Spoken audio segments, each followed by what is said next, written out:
দেখো বন্ধুরা, আমি এখানে মোরব্বা বানাবো। এ দেখো, আমি মোটা মোটা করে আমটা কেটে নিয়ে আমি একটু নুন দিয়ে সিদ্ধ করে নিয়েছি। এই দেখো, এখানে একটা পাকা আমও ছিল, তাই এই আমটাও আমি দিয়ে দিয়েছি। আর এখানে দেখো আমি মশলা, এই দেখো এখানে মরি, জিরে, ধনে আর শুকনো লঙ্কা আমি শুকনো খোলায় ভেজে নিয়েছি। আমি এটা শিলে বেটে নেবো। আমি কড়াইতে তেল দিয়ে দিয়েছি। আমি এখানে দু একটা মরি দিয়ে দেবো। আমি এখানে আমগুলো দিয়ে দেবো। আমি আমগুলোকে দিয়ে দিয়েছি। আমি এখানে চিনিটাও দিয়ে দেবো।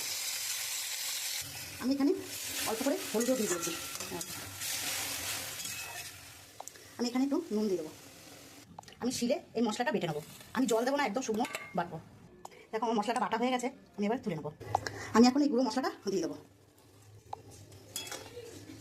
খুব সুন্দর একটা গন্ধ বেরিয়েছে। আমি আরেকটুখানি ফুটিয়ে আমি নামিয়ে দেবো, নাহলে আমগুলো গলে যাবে। এখানে কিশমিশ আর কাজু বাদাম আমি এগুলো দিয়ে দেবো।